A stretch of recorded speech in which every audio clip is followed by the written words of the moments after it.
السلام على الحسين وعلى علي بن الحسين وعلى أولاد الحسين وعلى أصحاب الحسين.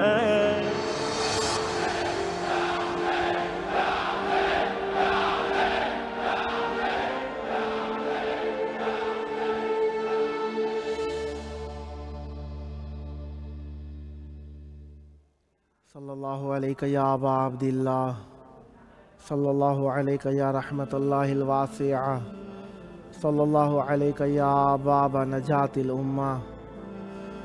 ذکر اہل بیت علیہم السلام کا شب جمعہ، سفر کی پہلی تاریخ۔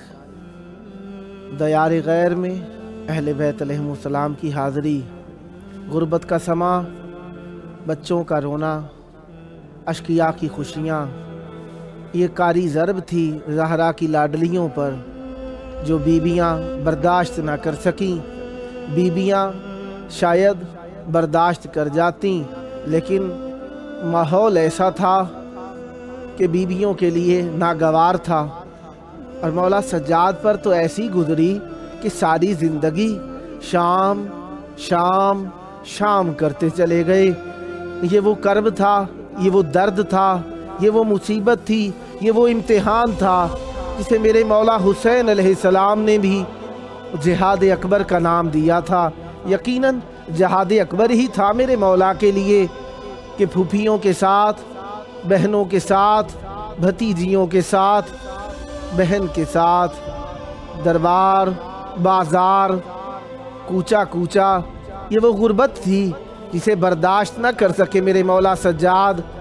یقیناً آپ بھی جب بھی مولا امام سجاد علیہ السلام کا نام آتا ہے، صدا شام کے بازار کی آپ کے زبان سے ادا ہو جاتی ہے، اور آپ کوفہ و شام کو یاد کر کے رونے لگ جاتے ہیں۔ اور میرے مولا سجاد کو کوئی جسمانی بیماری نہ تھی، میرے مولا سجاد کو یہ دکھ بیماری تھا جو بہنوں کے ساتھ، پھوپھیوں کے ساتھ بازار میں لے کر گیا تھا۔ یہی میرے مولا کے جگر کا داغ تھا، یہی میرے مولا کے سینے کی برچھی تھی، اور یہی میرے مولا کے گلے کے اندر کانٹے بن گئے تھے۔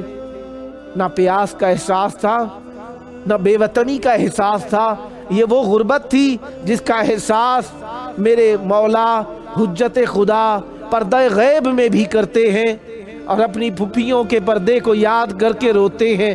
یہ وہ غربت ہے جس کا احساس سادات و غیر سادات آج بھی کرتے نظر آتے ہیں۔ ہاں عزیزو، کربلا کے بعد میرے مولا سجاد کو کبھی آرام نہ آ سکا۔ وہ آرام جسے شمر نے کربلا کی گرم ریتی پر بستر کھینچ کر، بستر چھین کر ختم کیا تھا، مرتے دم تک میرے مولا کو آرام نہ آ سکا۔ میرے مولا رات کی تنہائیوں میں عبادت کے بہانے چھپ چھپ کر اپنی پھوپھیوں کے پردے کو رویا کرتے تھے۔ ہاں عزیزو، آج کا دن وہ دن ہے جس دن اسیران کربلا کو شام کے بازار میں پیش کیا جا رہا ہے۔ میرے مولا فرماتے ہیں کہ شام کا درد میرے جگر کے اوپر ایسا بیٹھ گیا کہ کوئی غم مجھے یاد نہیں رہتا، بس شام شام اور شام۔ سفر کا مہینہ ہے ہی ایسا کہ سفر حزن ہو گیا ہے، اس میں حزن اتنا بڑھ گیا ہے۔ میرے مولا سجاد کا بازار، دربار، اس میں بہت زیادہ دیکھنے پڑے میرے مولا کو۔ میرے مولا دو ہی غم بیان فرماتے ہیں، ایک غم شام کا اور دوسرا غم جناب سکینہ کے سوالوں کا۔